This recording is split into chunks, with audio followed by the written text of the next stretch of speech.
Analysis no longer asks you to set an experiment type when you open a spectrum, but you can set the experiment type at any time. Simply double-click on the spectrum in the sidebar, and this will bring up the Spectrum Properties dialog, in which you can select the experiment type.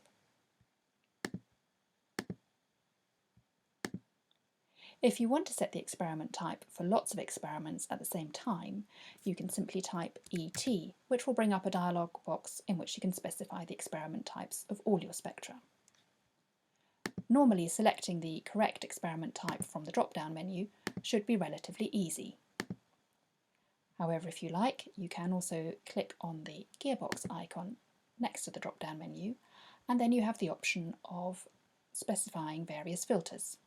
So for my 15 and nosy, for instance, I might select through space, and then the only options in the drop-down menu are those experiment types which have a through space element. Select the correct experiment type, press apply, and close.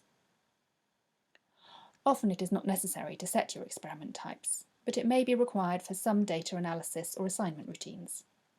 It also means that the program can help reduce your peak assignment options in some instances. For example, because it knows that 2 dimensions must have directly bonded atoms, or that a particular spectrum can only contain intra-residue peaks. All the experiment types previously available in version 2.4, covering both solution and solid-state NMR, continue to be available. A full list of these can be found on the HTML page associated with this video.